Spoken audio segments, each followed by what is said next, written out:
All right, so today I want to talk about something that keeps appearing, rearing its ugly head, and today it has made its way throughout the churches. It's what has converted them into apostate churches. And they don't even know what they've bought into. It just sounds good. And so they've bought into it. And then when they preach it from the pulpit, everyone else says it sounds good too, and they buy into it, and they feel good, and they feel optimistic. And so they attend those churches, they give to those churches, they keep going there to those churches, they dedicate themselves to those churches, and they die in those churches. And they end up going to hell. They're being reserved for the lake of burning sulfur. And you'll see what I mean as I read to you from some Wikipedia entries, which is the quickest, briefest way to get into these issues. I've dug into a few of these pretty deep, and it's a pretty deep well. Okay? It's very, very, very, very poisonous water. Now, the way I got to this today was that I was looking in archives.org, and I was looking for a specific lexicon, that's a dictionary, on the Septuagint Greek. And one that I remember from the 19th century, it was an old 19th century, that's old. I don't remember it because I wasn't alive then, okay? So don't start making those jokes. I remember seeing that in seminary, and I thought, well, all right, I'm going to go check out that resource and see how good it is. And so I went to the archives.org, Internet Archive, and I tried searching for it, and I came across this book by Emmett Fox, and I thought, well, Emmett Fox, that rings a bell. Let's look him up again and see who he was, because I can't remember. Refresh my mind. So we'll start with good old Emmett here, okay? He's not so good, but he's not so old either. He died in 1951. Here you can see right here on the screen, you can read along with me. Emmett Fox, 1886 to 1951, was an Irish New Thought spiritual leader of the early 20th century. And you say, hold on a minute, what in the world? New Thought? And that was the beginning of the 20th century, 1900s. Early 1900s, there was a movement called New Thought. Okay, so he was New Thought spiritual leader of the early 20th century, primarily through years of the Great Depression, which was in late 20s, early 30s, until his death in 1951.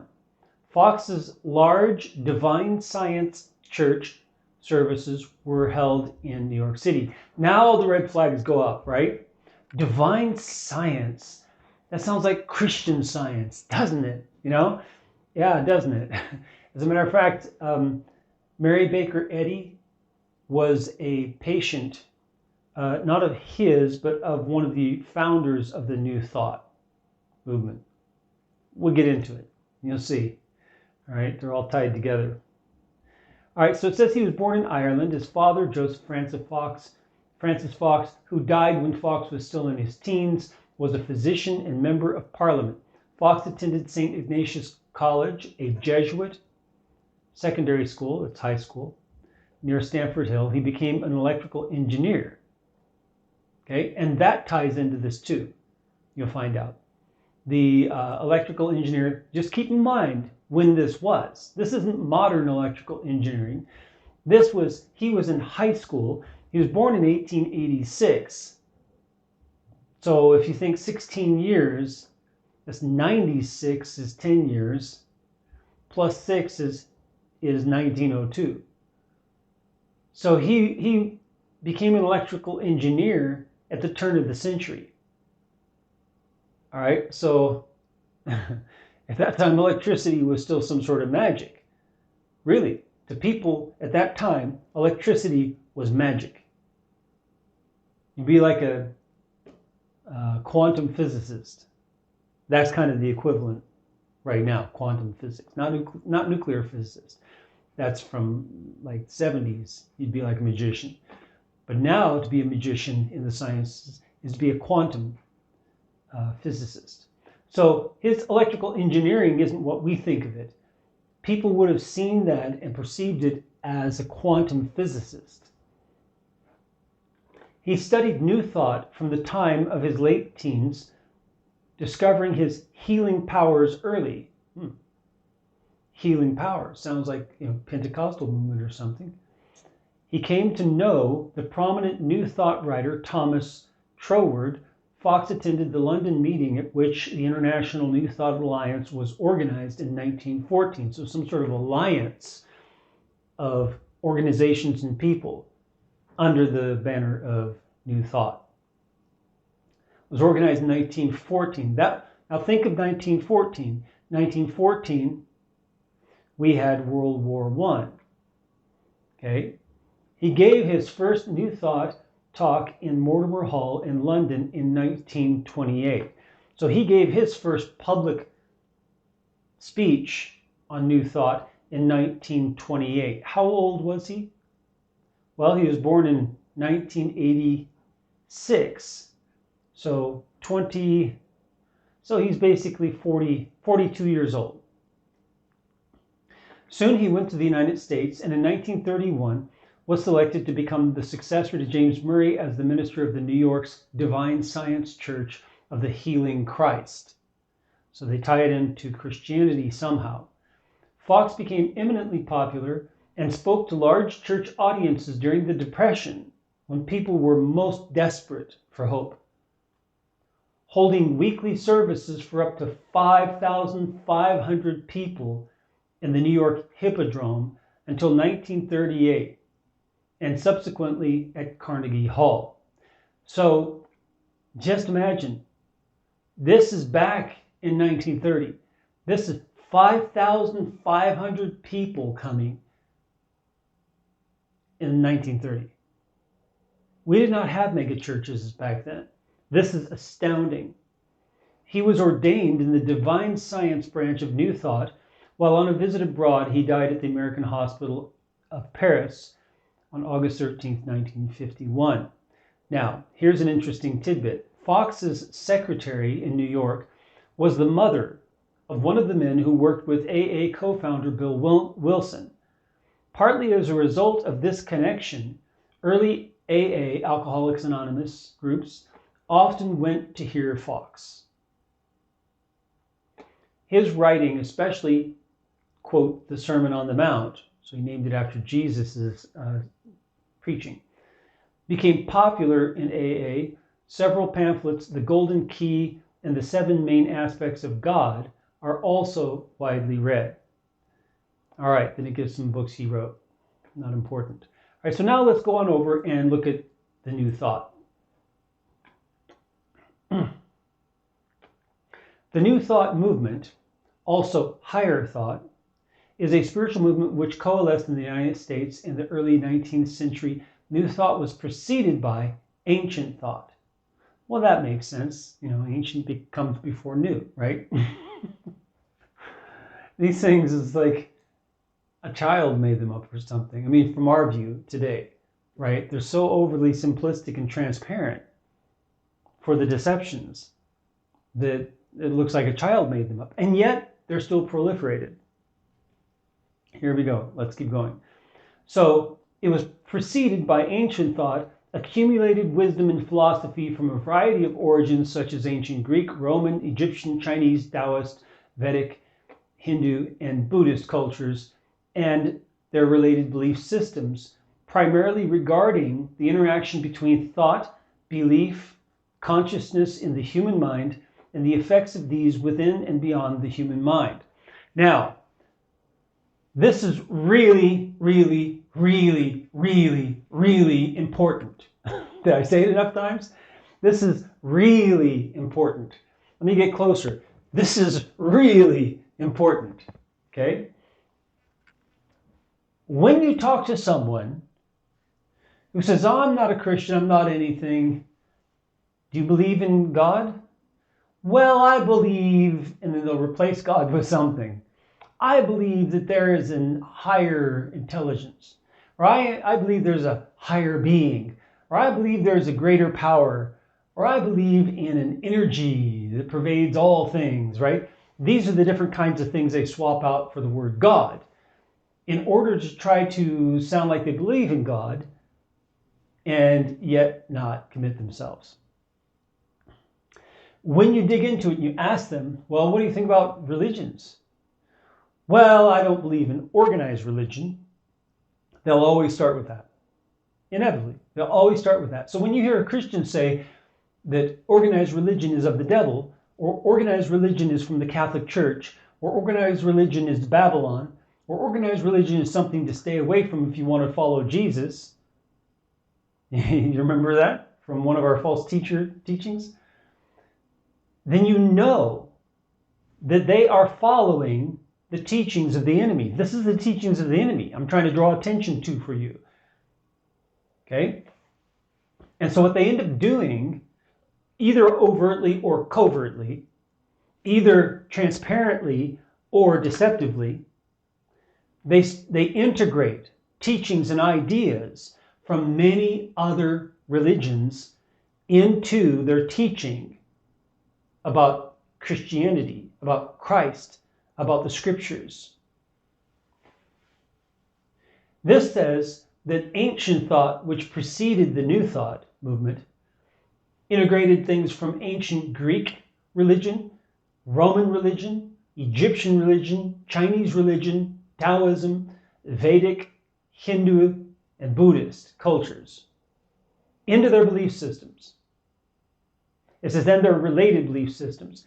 So it's things from the cultures and from the belief systems, the religions. But especially focusing on faith. This is why I have a huge criticism about using the word faith as a translation for pistis in the New Testament.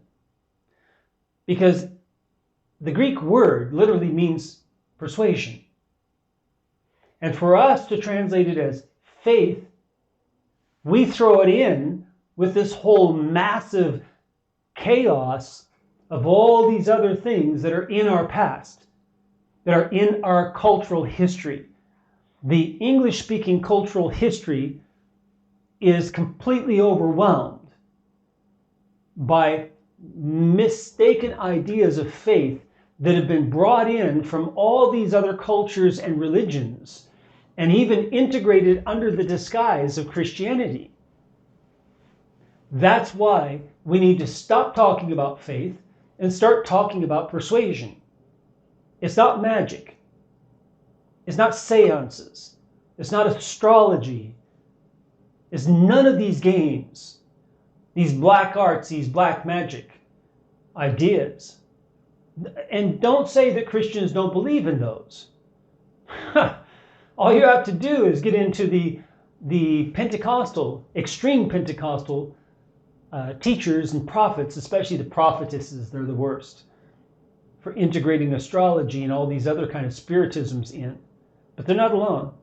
They're not alone at all. Kenneth Copeland. You can find many others like that who do that.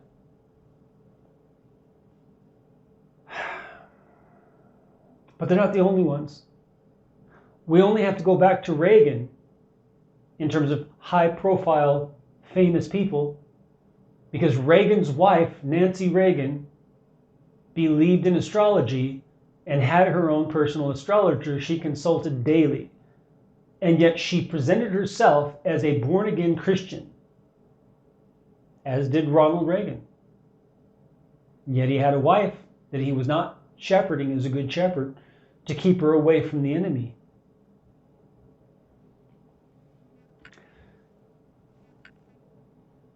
It's everywhere. It's complicated. It's there when you don't even see it. You've got teachers out there who have integrated these ideas even unknowingly. They've picked them up from other teachers who got them from other teachers who brought them in deceptively. And need I remind you, because that just reminded me again, a verse that I just read recently that I'm always drawing your attention back to, which is 2 Peter 2. Usually 2 verse 3. But I'm going to read from 2 verse 1 here. It says, but there were false prophets among the people, even as there will be false teachers among you, who will secretly bring in destructive heresies, even denying the Lord who bought them, and bring on themselves swift destruction. And many will follow their destructive ways.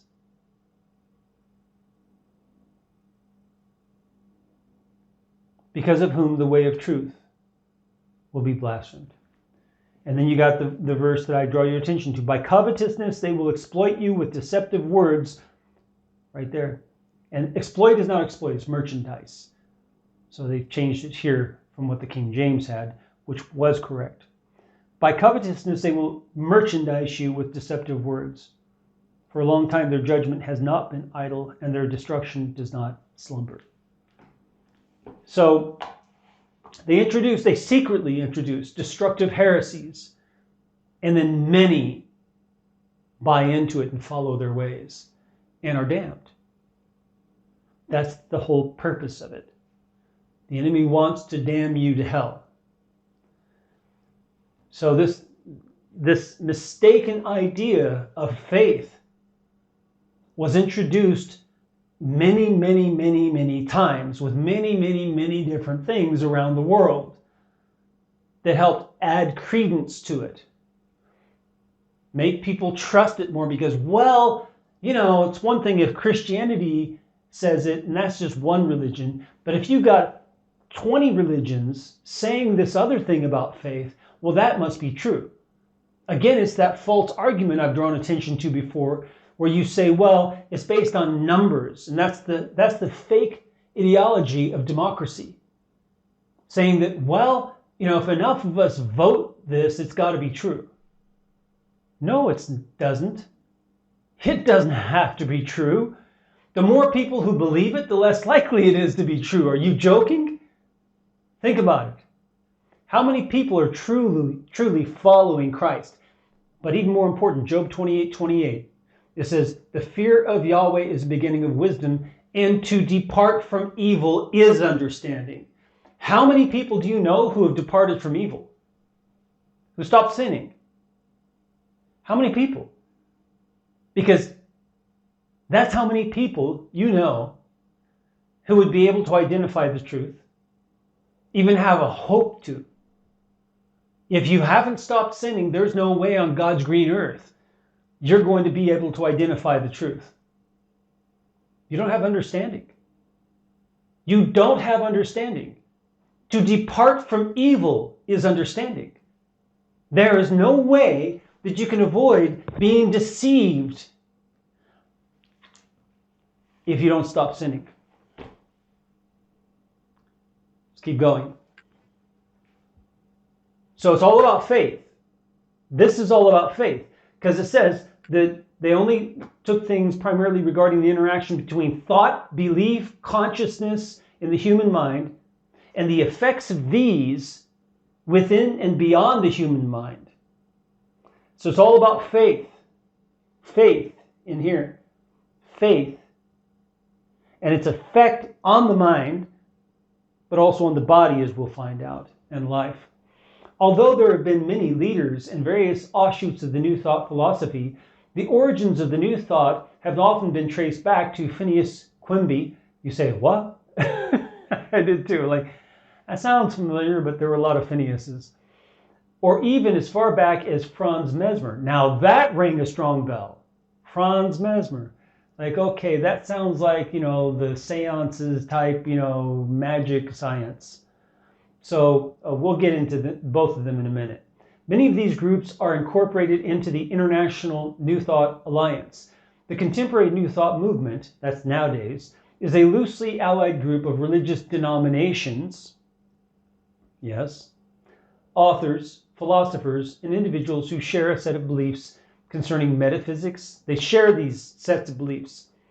Metaphysics, the beliefs are in these areas. Metaphysics, positive thinking, the law of attraction, healing, life force, creative visualization, and personal power. Do some of these sound familiar? They should sound familiar because they're being taught in the churches. You walk in to these mega churches, and if you go there long enough, which I don't recommend at all, or you go and listen to their sermons online or search them, you will find sermons on these topics where they are advocating these things. These heresies that were secretly introduced long ago are destroying people today in many, many more outlets than before. New Thought holds that infinite intelligence, what they call God, but when they define it and they describe it, they will use the term infinite intelligence. That they hold that infinite intelligence, the God, infinite intelligence, is everywhere. Spirit is the totality of real things. In other words, if you were to sum everything up, it's spirit. Sounds like Francis Bacon.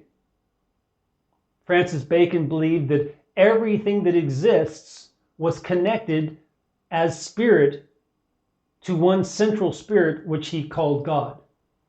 And so we were all connected in some way, which also meant that you could affect anything and everything around you.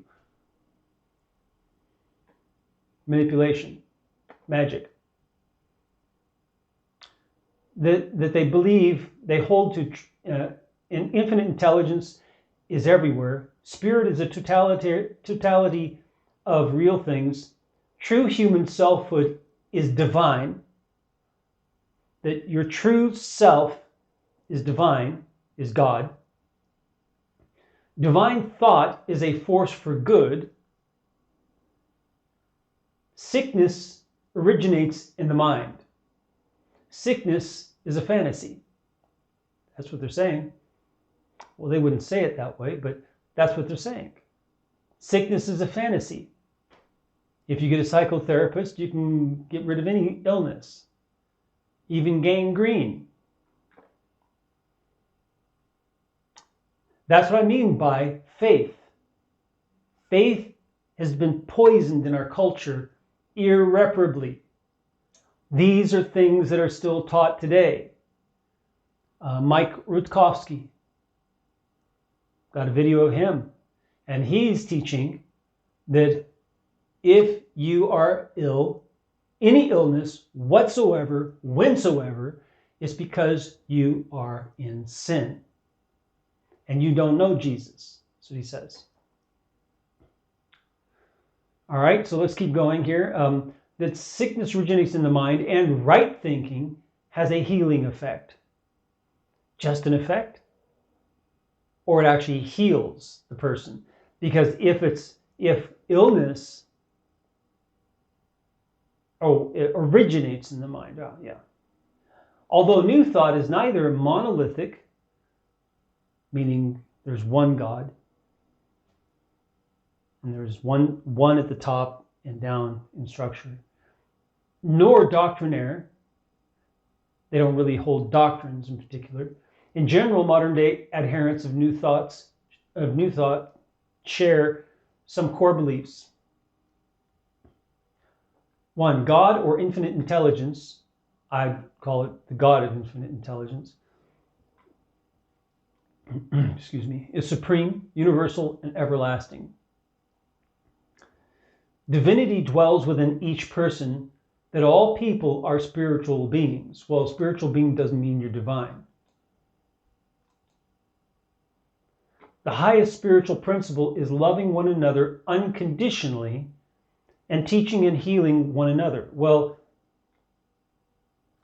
the love of the Bible, agape, is charitable love. It's not unconditional love. And this is a worldly concept that came from the New Thought that infiltrated the church through the people who claim to be Christians and through the denominations that claim to be Christian denominations, interacting with Christians of the real denominations and churches, and bringing and introducing these thoughts. Well, the love of God's unconditional. It doesn't require anything. And so it reinforced this idea again that we're saved by faith as a gift, and that we don't have to do anything. Nothing's required of us at all in order to be saved. But that's not what the Bible says. That's why that has been given steroids nowadays. And it's difficult to reach someone who calls themselves a Christian and believes that, because they are now in this camp. They're in this camp with regards to faith. They believe faith does not require you do anything in order for it to be active and able to save. They don't believe that. They reject that outright as a teaching of the enemy, when it's a teaching of Christ, which makes them an enemy of Christ. Love is not unconditional in the Bible. Absolutely not. God kept forgiving Israel and calling them back, but he eventually cut them off. And when he was calling them back, he conditioned it. He says, you must stop your idolatry, your adultery, he called it. You must stop it. And when they didn't, they wandered astray into idolatry, then they didn't stop it. And so God punished them. His love wasn't conditional. It wasn't unconditional, it was conditional. Because he punished them when they didn't meet the conditions of his love. And the same is true in the New Testament. Ananias and Sapphira were struck dead right in front of Peter when they lied about how much they sold their land for. Where's the unconditional love? Yeah, that's not a biblical concept. It's a worldly concept, because they don't want to obey God. Because the demons can't obey God. They believe that there's a God. They're persuaded. They can't help but know that there's a God, but they can't obey him. And so therefore they want to make it so that we don't obey him, and we end up in the same state as them, and the will of God is not done on earth. As much as they can prevent God's will from being done on earth. Because if we only believe that there's a God, but we don't do anything as a result of it, then God's will is not being done on earth through us. And that's what the demons want. So that's why this is a demonic teaching. And number 4, our mental states are carried forward into manifestation and become our experience in daily living. What we think is what we encounter in life. In other words, you can make your own reality. Your attitude is what creates your opportunities or sufferings. This is karma. You find this in Hinduism and Buddhism, Taoism. William James used the term New Thought as synonymous with the mind cure movement, in which he included many sects with diverse origins such as idealism and Hinduism. Now, we're not going to read the whole thing. There's an excerpt from James here. It tells a little bit about the origin of it. It says here, the New Thought movement was based on the teachings of Phineas Quimby, 1802 to 1866. So he died about 20 years before Fox was born. An American mesmerist, that's where Mesmer comes in, the French guy, and a healer. So Quimby was a mesmerist. He was an adherent to Mesmer's teachings, the French, and we'll find out what those were. And he was a healer. Quimby had developed a belief system that included the tenet that illness originated in the mind as a consequence of erroneous beliefs, faulty beliefs, and that a mind open to God's wisdom could overcome any illness. His basic premise was, the trouble is in the mind, for the body is only the house for the mind to dwell in. Well, that's a fatal mistake right there. The body is not just a container for the mind. Therefore, if your mind had been deceived by some invisible enemy into a belief, you have put it into the form of a disease, with or without your knowledge. By my theory or truth, so he's equating theory with truth. Theory is just a guess. Truth is no guess. And so to equate guess with something that is absolute is another fatal mistake. With my theory or truth, I come in contact with your enemy, and restore you to health and happiness. Well, that begs the question, is happiness the goal in life? We don't find that in the scriptures. This I do partly mentally and partly by talking till I correct the wrong impressions and establish the truth, and the truth is the cure. Sounds like a psychoanalyst. It sounds like. Remember, he died in 1866. It's quite a long time before the popularity of psychoanalysis, right? So, and here it says, during the late 19th century, that's 1800s, the metaphysical healing practices of Quimby mingled with the mental science of Warren Felt Evans, a Swedenborgian minister.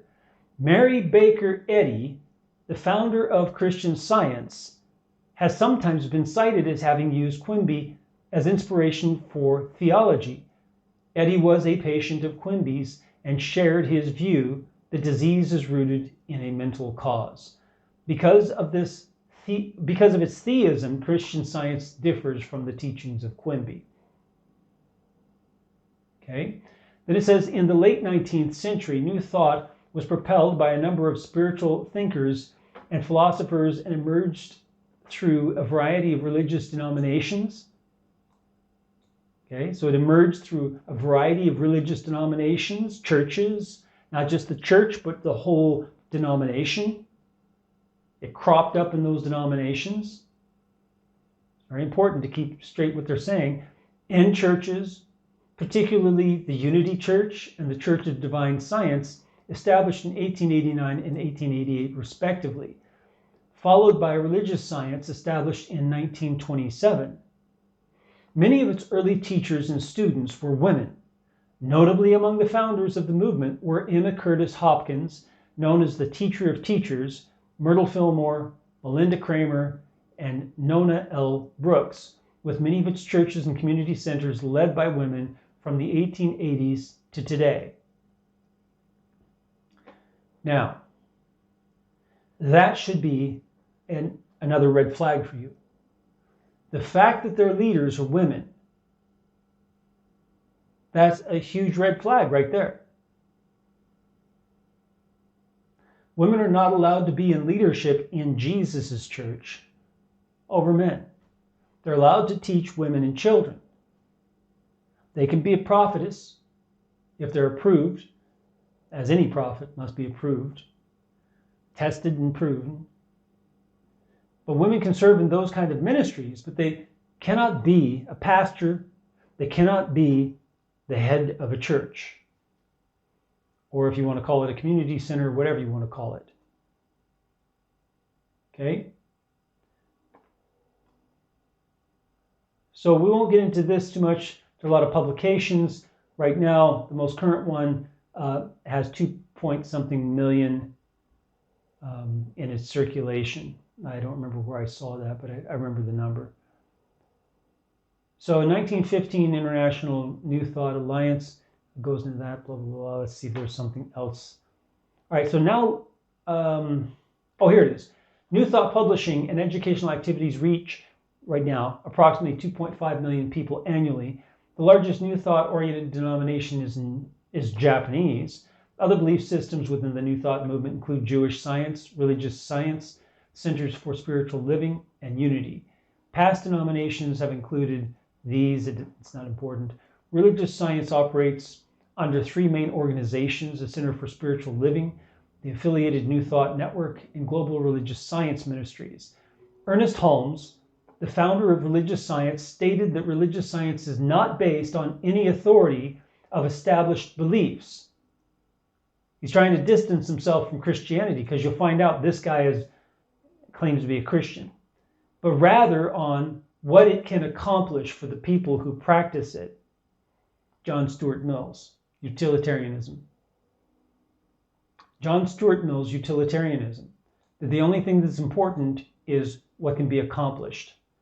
And that truth is what can be accomplished, not what is in your thoughts. And that's ironic, because they believe that you can control what can be accomplished by your thoughts, by faith. Okay? So it says, The Science of Mind, authored by Ernest Holmes, the same guy who distances himself from any established beliefs, any authority of any established beliefs. So The Science of Mind, authored by Ernest Holmes, while based on a philosophy of being open at the top, focuses extensively on the teachings of Jesus Christ.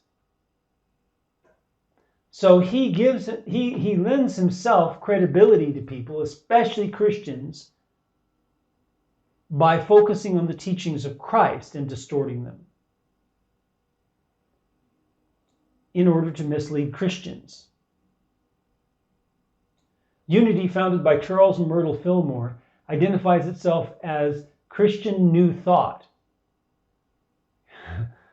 You can't sound more New Age than that. Christian New Thought. Okay?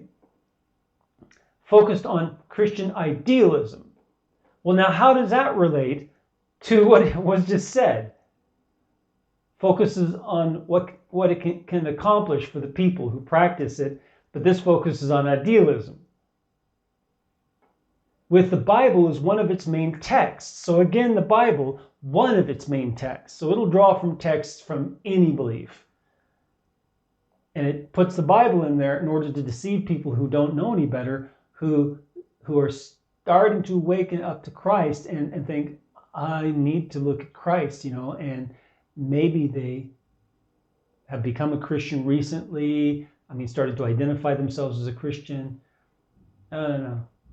So they mix it in with other texts also, although not interpreted literally. So it says it focuses on Christian idealism with the Bible as one of the main texts, although not interpreted literally. Now, when you walk into any of these churches today, the mega churches, and you sit down and you listen to them, this is them. They've just described the mega church today. It focuses on what it can accomplish for the people who practice it. Every sermon is about how to improve something in your life. Every sermon is about that. Every sermon is about what it can accomplish for the people who practice it. Exactly what Ernest Holmes used as his guiding tenet. And then it says here, but the Bible is one of his main texts, although not interpreted literally. Yeah, sure. You sit and you listen to the sermon, they will eventually mix in scriptures and refer to the scriptures. But it's just one of the main texts. They'll quote popular books, they'll quote newspapers, they'll quote YouTube videos, they'll quote anything and everything. Until you start wondering, is this a church I'm in or self-help? And then eventually they'll get around and they'll say, well, and Samson, also the story of Samson kind of tells us the same thing, and they'll go back and read one or two verses. Or they'll read a passage and take it metaphorically. They don't take it literally. Almost nothing that they preach from these apostate churches is taken literally from the Bible. In fact, they try to defang Jesus' teachings right and left because they don't like them. They're too extreme. They are the 5,000 who turned away from Jesus when Jesus said one sentence, unless you eat my flesh and drink my blood, you have no part of me. And they want to defang that too. When Jesus says, if your right hand offends you, cut it off. They say it was a hyperbole. He didn't really mean to cut your hand off. Really?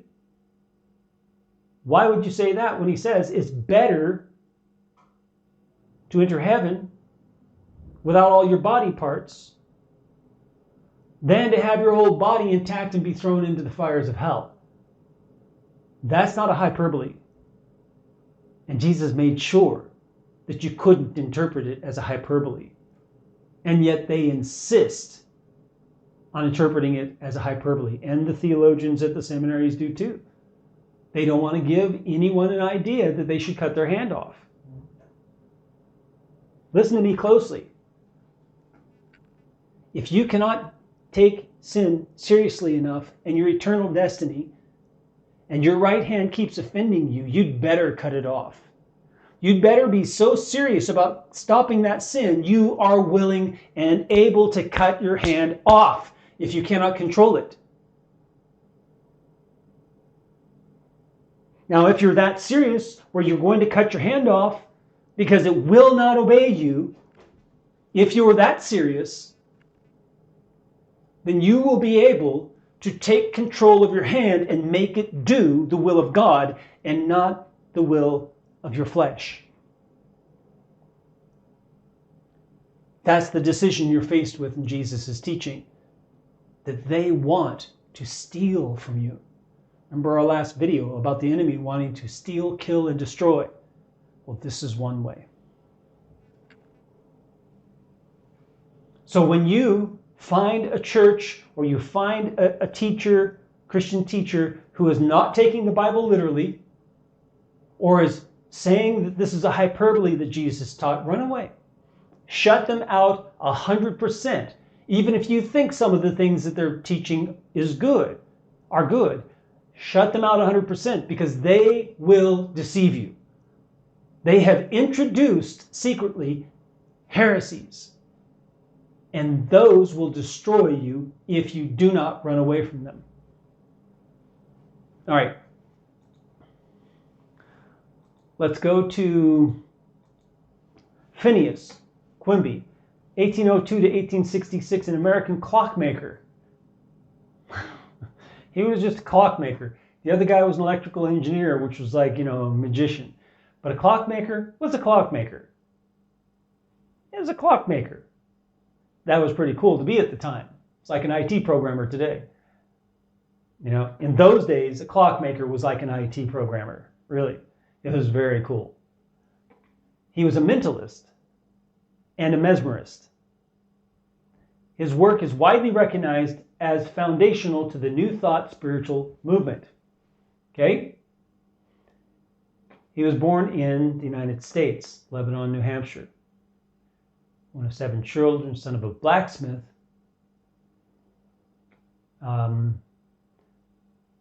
He didn't receive formal education, very little. He later wrote that he suffered from consumption, now called tuberculosis, in his youth, a disease that then had no cure, and was prescribed Calomel. I don't know what that is. But it wasn't a cure and began to rot his teeth. Quimby began experimenting with his own ideas for cure. He found that intense excitement, such as galloping on the horse, alleviated his pain for brief periods of time. And he became interested in the mind's ability to affect the body. He claimed to have cured himself of TB by his methods. About 1836, mesmerism. About 1836, Charles Poyen came to Maine from France on an extended lecture tour in New England about mesmerism. So his lectures were about mesmerism. He came from France, where he obviously learned about it. Also widely known as hypnotism. Mesmerize you, right? Hypnotism. So now we see that this New Thought movement believes in hypnotism. Like I was saying, it's faith, it's a poisoned faith. This entered the church through many different strains: seances, astrology, mesmerism, aka hypnotism, and many other things. Positive thinking, Norman Vincent Peale, The Power of Positive Thinking. It's a book he wrote. He was the pastor of the Crystal Cathedral in Orange County, Los Angeles. Hugely popular. It was a positive thinking preaching using the Bible. Many other sources too.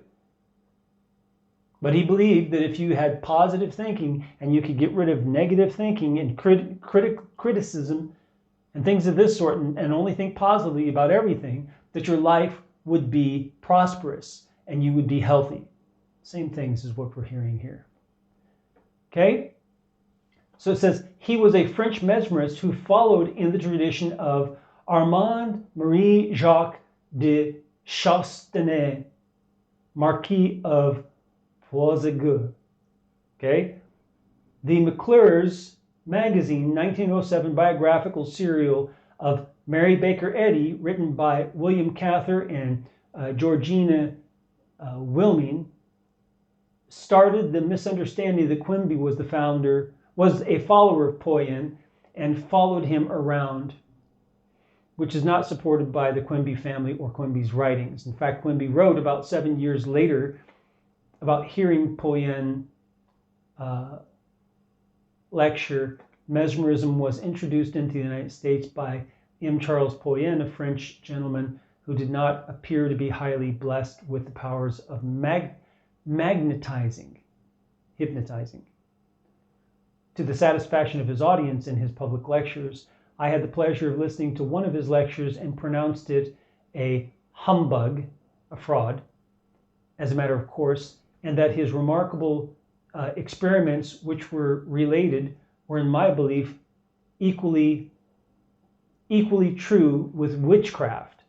I had never been a convert to witchcraft, nor had even had any personal interviews with ghosts, there's the seances, or hobgoblins, and therefore considered all stories bordering on the marvelous as delusive, a fraud, delusion. Instead, it appears that it was Robert H. Collier, another practitioner of animal magnetism who visited Belfast in 1841, who attracted Quimby's interest. Okay. Next came Dr. Collier, who perhaps did more to excite a spirit of equerry throughout the community than any who have succeeded. So they use words that we don't use anymore, okay, that were considered fancy and like high society, intelligent and such. So it says about 1842, Quimby encountered Lucius Berkmar, a local youth who was particularly susceptible to hypnosis. Finding him useful to work with, Quimby and Berkmar developed a tour of their own. Quimby demonstrated mesmeric practice with Berkmar in front of larger crowds. Sounds like a scam. Sounds like they rehearsed. Figured out how to make people believe that he was being hypnotized. Later, Quimby and Berkmar stopped touring. Quimby claimed to heal people of ailments which doctors could not cure. Quimby told his patients that disease was caused by false beliefs and that the cure was in the explanation of this.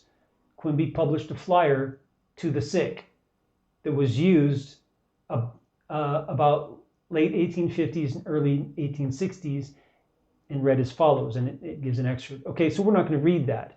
Let's go on to Mesmer and find out about him a little bit. I'm doing this so that you can start to get a glimpse into the workings of the enemy, in the flow of people in here and there and bringing their ideas and influencing people. Okay, just hang in there here. I know this is kind of long, but it's worth it. Okay, Franz Mesmer. Franz Anton Mesmer. From 1734, now we're back quite a ways, to 1815, was a German physician with an interest in astronomy, so he wasn't French. Maybe he was in France when the people met him, but he was German. He was a German physician. He was a doctor with an interest in astronomy, aka astrology, because that was mixed in pretty heavily at that time. He theorized the existence, now here's his ideas that he made up. He theorized the existence of a natural energy natural energy transference occurring between all animated and inanimate objects. This he called animal magnetism. So again, it's the Sir Francis Bacon idea that all things animate and inanimate are connected by some sort of life force or spiritual force that can be affected both ways.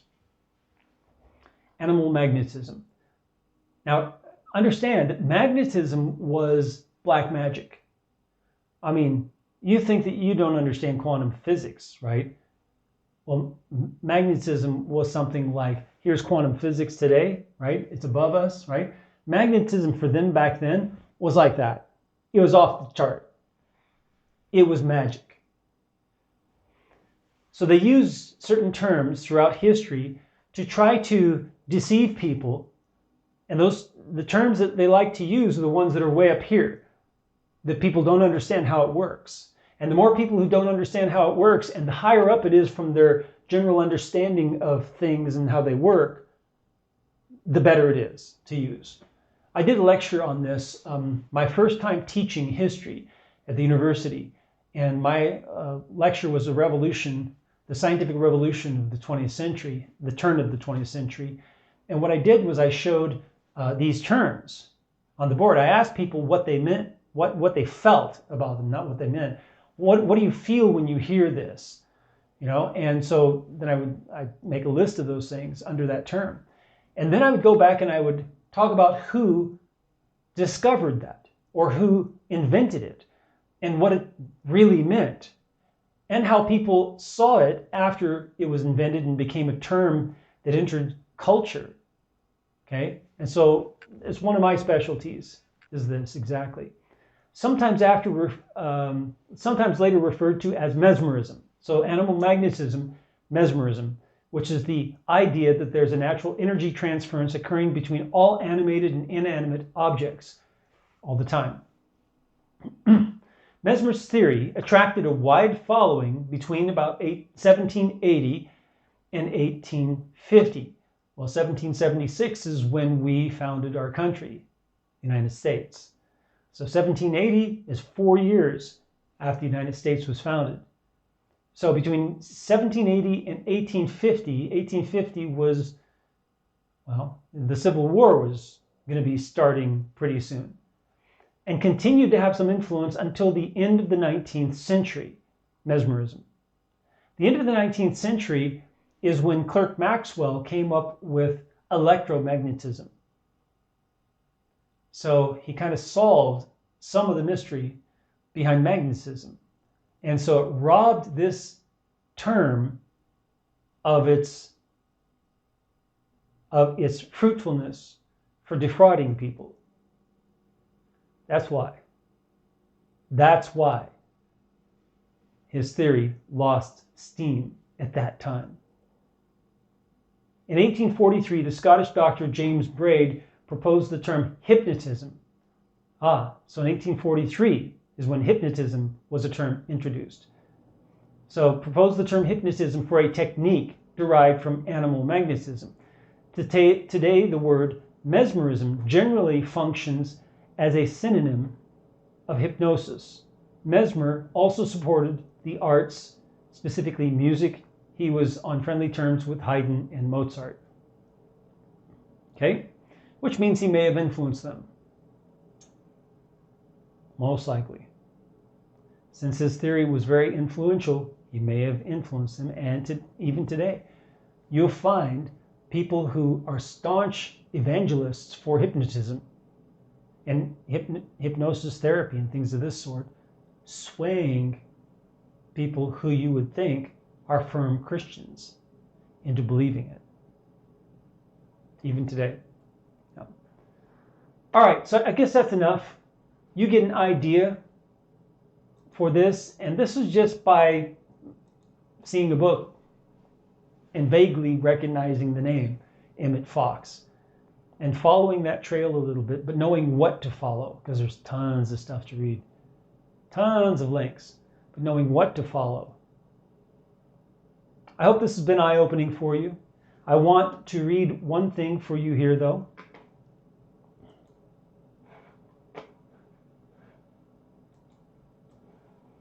And I'm going to switch this over so you can see it as well.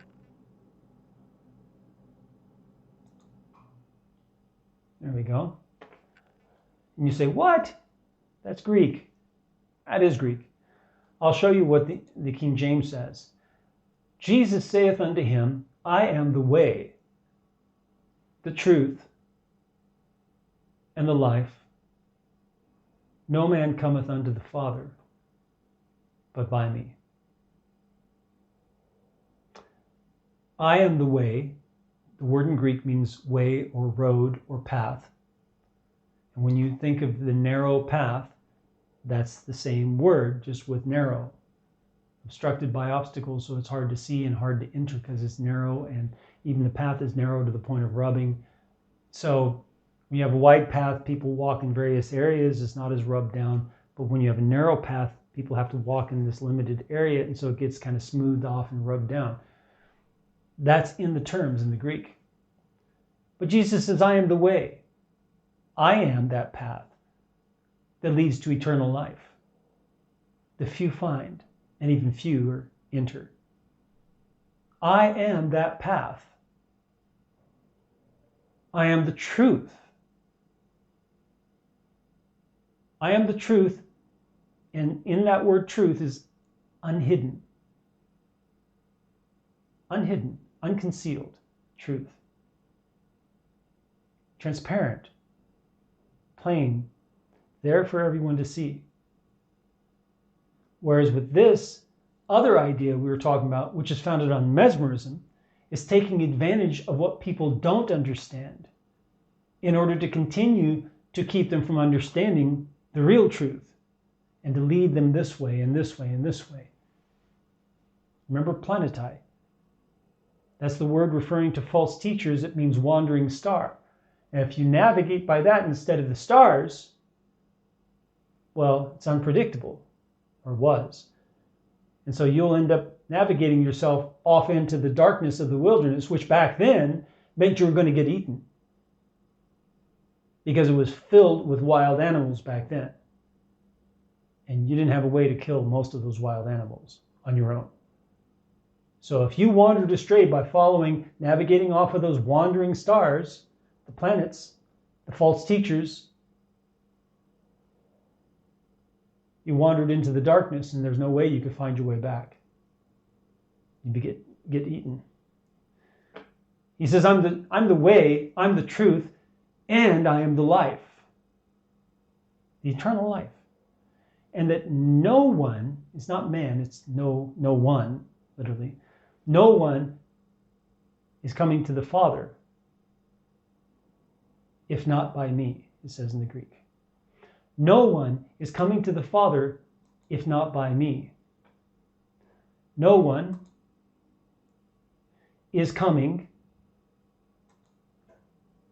to the Father, towards the Father, if not through me.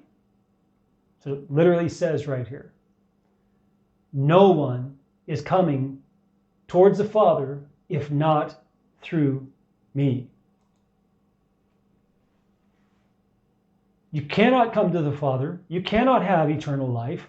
You cannot hold truth. And you are not on that narrow path of truth to eternal life if not through Jesus Christ, the path that leads to eternal life, who is the truth and the life. Draw close to Jesus, stay close to Jesus, read Jesus' teachings. We have the 40-day Jesus challenge on the website. It's simply a schedule of 39 days of reading. We have one extra day to make up for whatever you fell behind on. And it's the Gospels, all 4 Gospels in 39 days. It's actually a pretty easy reading schedule. It's about 3 pages a day. Read it. Take the challenge, but you've got to unplug from everything else. You've got to stop watching YouTube videos that are Christian. You have to stop going to church for those 39 days. You have to stop talking to your relatives about Christianity. You can't talk to anyone about Christianity or read anything else or read anywhere else in the Bible. For 39 days, you are only allowed, the only Christian thing you're allowed to do besides praying is to read the teachings of Jesus Christ. Take the challenge. It will detox you. May the Lord bless you as you seek Him with all your heart.